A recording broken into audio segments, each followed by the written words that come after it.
jàkkaarloo bi ñu koy tàmbalee comme niñ koy defee bi mu xewee ba léegi coronavirus ak keneen ku ci faatu muy ñetteel ki ñàkk bakkanam fii ci Sénégal ci wopp googu ñuy ñaan yàlla mu yam fi moo taxit dinañ tàmbali léegi ak waa kër docteur Abdoulaye Bousso dinañ jokk ak moom mu indi xayma bi nga xam ni moom lañ ci mën def ci tolluwaayu feebar boobu ci àjjuma ji ñu toll naam ci suba biñ koy def am na xayma bi fu mu toll woon surtout ci ñi faatu waaye léegi mun nañ jàpp ni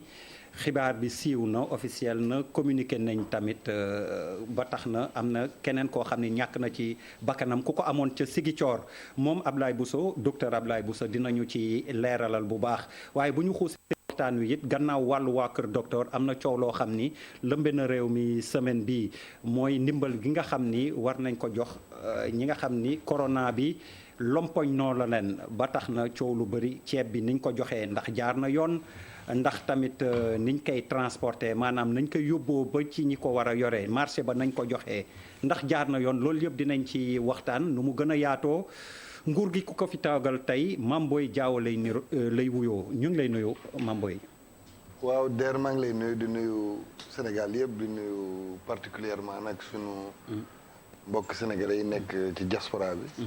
ni ma ko faral di waxee. di leen beral nuyoo ndax heure bi ñoom bu ñu sañoon ñu nekk suñu dëkk fii ndax kenn xamul nu ñu leen di toppatoowee ci fi ñu nekk may nuyu FM di nuyu tamit ñu toog ci ñu xam leen ci tamit ñu yàgg alerté ak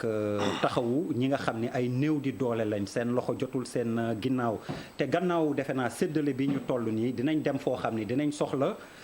ñoo xam ni fileek ñaar ba la ñoom ñi ngi ci xalaat ñi ngi ci tolluwaay googu it dana intéressant ñu déglu leen ci li xew léegi ceeb bi nañ ko séddalee nañ ko joxe waaw mais El Hadj Faye benn fayeen la nag moom lañ ci nar a àndal moom chargé de programme la ca ENDA El Hadj ñu ngi lay nuyu jërëjëf Der maa ngi lay nuyu di nuyu ñi toog ci plateau bi yëpp te di njëkkee rek ci tiislu li nga xamante ne moom nga wax muy naqar bi ñu dab di na àjjana firdaws te ñi nga xam ñu ngi feebar tamit yàlla di surtout yàlla xamante ne mu ngi fi mu jëlal ñu ko fi lu mu gën a gaawee kon bu fayee naane nañ biñ leen di dugal ci diine bi lii la ñu bëggoon léegi mujj sol bu dee docteur Abdoulaye Bousso yemb na ñu dem fekki ko ci buumu téléphone bi docteur Abdoulaye Bousso ñu ngi lay nuyu. waaw Der maa ngi lay nuyu di nuyu ñu nekk ci plateau bi. ay di la tawu coono ak ni ñu ko waxee xayma gi ci suba ci bi am na keneen ku ñàkk bakkanam ci coronavirus bi ndax mun nañ ci am ay leeral docteur. annoncé nañ ni am nañu suñu benn compatriote bu faatu tey ci Ziguinchor donc koo xam ne fa lañ ko entré ci cas ci Ziguinchor yi la woon bon cas bu baax je pense que équipe yi def nañ lépp li nga xam ne des moyens étaient disponibles parce que ñoom ñoo ko xool au niveau de benn professeur agrégé de maladie infectieuse bu fa nekk donc ak université ba donc docteur yi fa nekk xarañ nañu donc ñoom bi mu ñëwee woon nañ effectivement war na jël en charge donc ils ont vraiment fi nga xam ne moo nekkoon seen capacité mais malheureusement effectivement malade bi tey dafa mujjee faatu di ko jaale famille bi di ko ñaan mu xaare ko yàlla xaare ko àjjana docteur beneen pàcc xëy na bu ñu mën a waxtaan mooy bu ñu seetee xayma taxaw seetlu tey bi cas communautaire yi dafa mel ni mi ngi gën a indi jeexi jaaxa ak jaaxla. waaw c'est vrai que depuis 15 jours am nañu ay cas communautaire donc cas communautaire yi waxoon nañ ko bu ñu demee ba nga xam ne pays cas secondaire au cas importé jeex na loolu ni mën nañu wax commencé et vraiment c'est maintenant mooy temps bi si suñu épidémie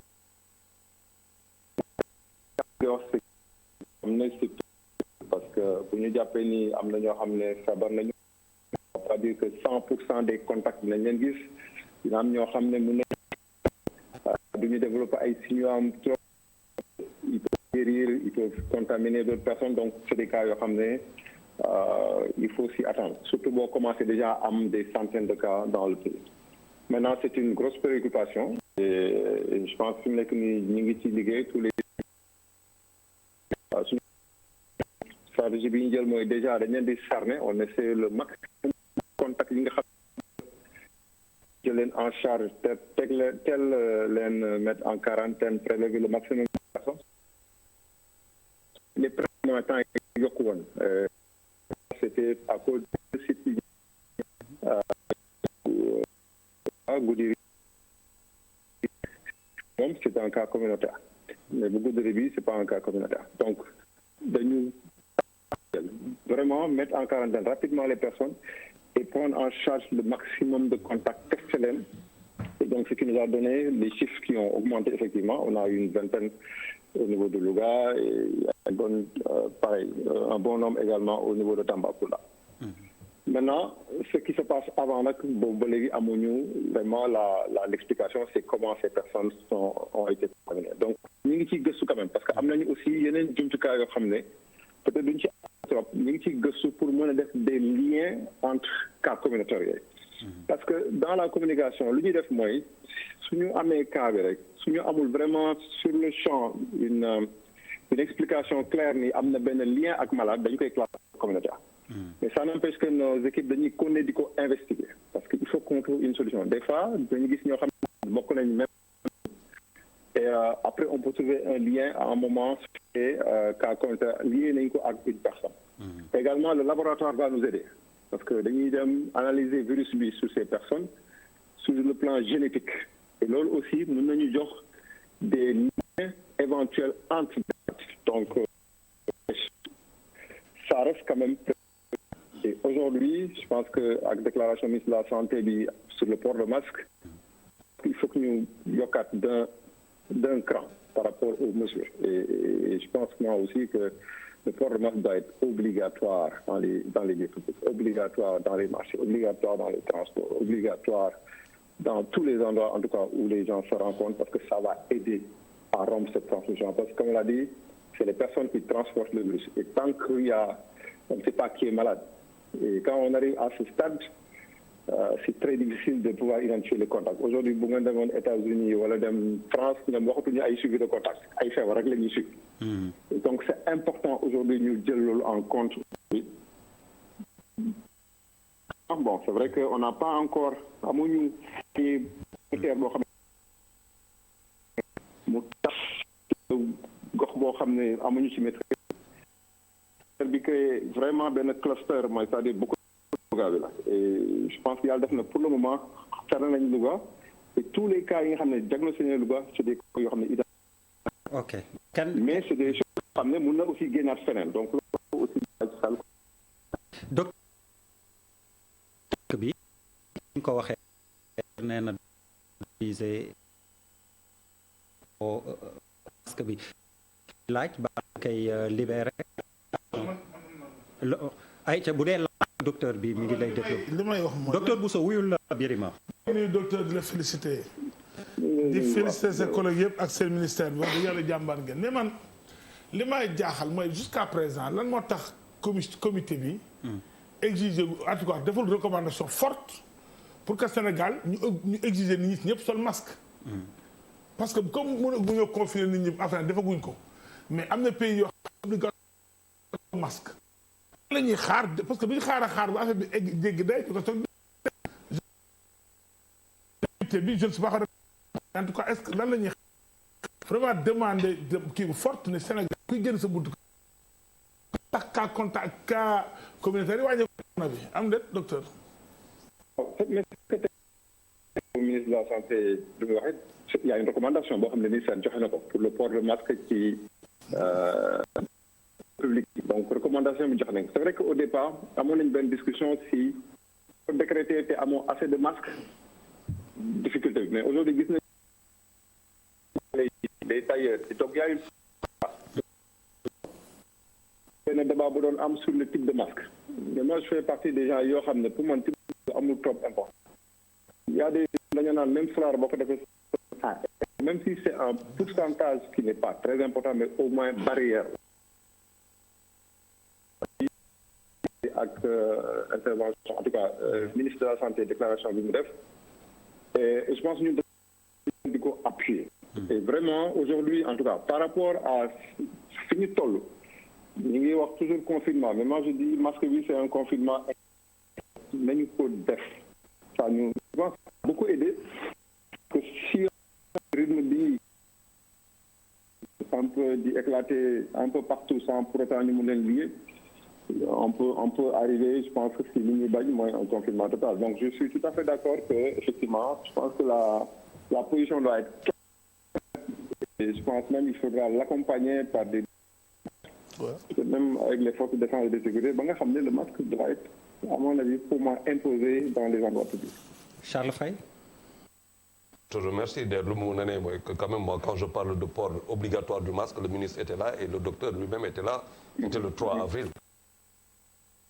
On a quand même parlé du port obligatoire, j'en ai parlé avec le docteur Bakar Dia, c'est-à-dire que ba ne leen que l'Académie française médicale de médecine de le décider port obligatoire. man lu ma si gën a jaaxal mooy que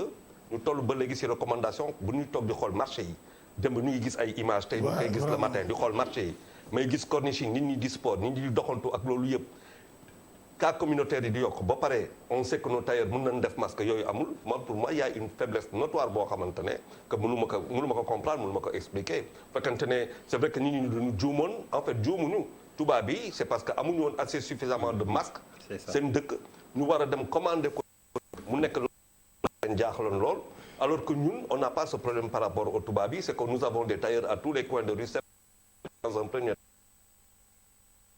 buñ koy wax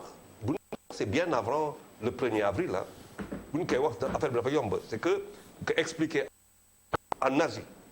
pour avoir fait l'Asie maanaam ñoom bu ñu enrhumé dañuy sol masque bi mooy sol pour ne pas importuner l'autre c'est pas que l'autre est malade il se protège de l'autre déet moom mooy sol masque pour bañ a sonal ñeneen yi loolu dafa doon culture boo xamante ne nag adduna bi xëy na tubaab bi doon ko doon saboter asiatique yi ñëw nañ fa ñun xamuñu ko mais ñi ni war nañ xam que postillon boo xamante ne si biir affaire bi le virus bi ne mais da ngay wax ak nit mun nga ko jox te yow du sa comme du loo xamante ne postillon Charles postillon mooy postillon maanaam booy wax dafa am loo xamante ne day génn si min mooy sa tufli bi génn si biir tufli ba fa la affaire bi nekk nit ki mun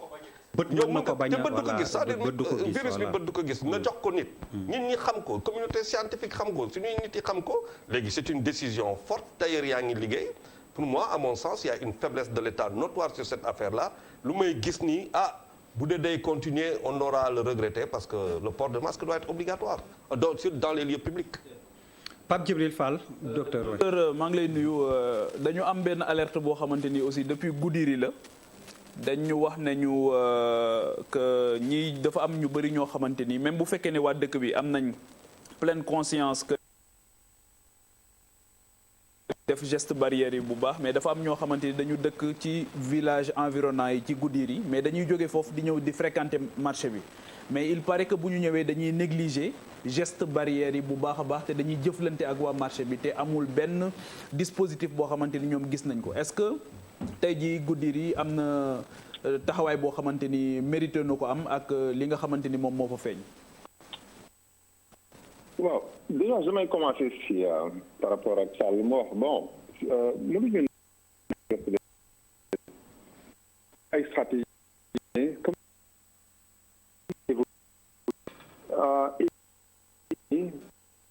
le élément mooy tax ñu régler la question c'est un élément bu ñu boolee ak distanciation sociale donc c'est un ensemble boo xam ne moo ñu permettre je pense que bu ñu regrouper les trois d'être beaucoup plus efficace loolu aussi ça ne va pas empêcher bu ñu ko defoon tey fii peut-être 2 semaines mën nañu amaat des cas communautaires parce que les personnes yi nga xam ne infecté nañu ba pare ils peuvent tomber malades maintenant mais c'est vrai que je pense qu'on y arrivera en tout cas par rapport au port de masque maintenant sur Goudiri je pense que suivre nañu de Goudiri le village a été complètement mis en quarantaine les populations yi nga xam ne ñu ngi woon ci zone bi nga xam ne dafa amoon cas bi ils peuvent plus voyager pour aller sur Tamba donc au moins zone Goudiri bi en tout cas par rapport au cas c'est vraiment maîtrisé. Maintenant la situation bi nga décrire par Djibril c'est un peu la situation qu'on trouve dans tous les marchés du Sénégal. Je pense que je suis tout à fait d'accord et la même stratégie bi nga xam ne moom la ñu war a appliquer à Dakar, à Kaolack, à Saint-Louis, ailleurs, devrait être la même à Goudiri. Je pense que sur les marchés, il y a vraiment besoin de aussi vraiment une décision claire, quoi. Parce que si nous regardons les Touba aussi, M. Okaspi, il y a eu des cas communautaires, effectivement. Il fallait nous liguer maintenant. Est-ce qu'il fallait nous geler ou pas? Mais ça, il y a un lieu de rassemblement. Les lieux de rassemblement. Alors, keneen kuy laaj Mame Boye Diao pour vous docteur. waaw te journaliste lay doon quoi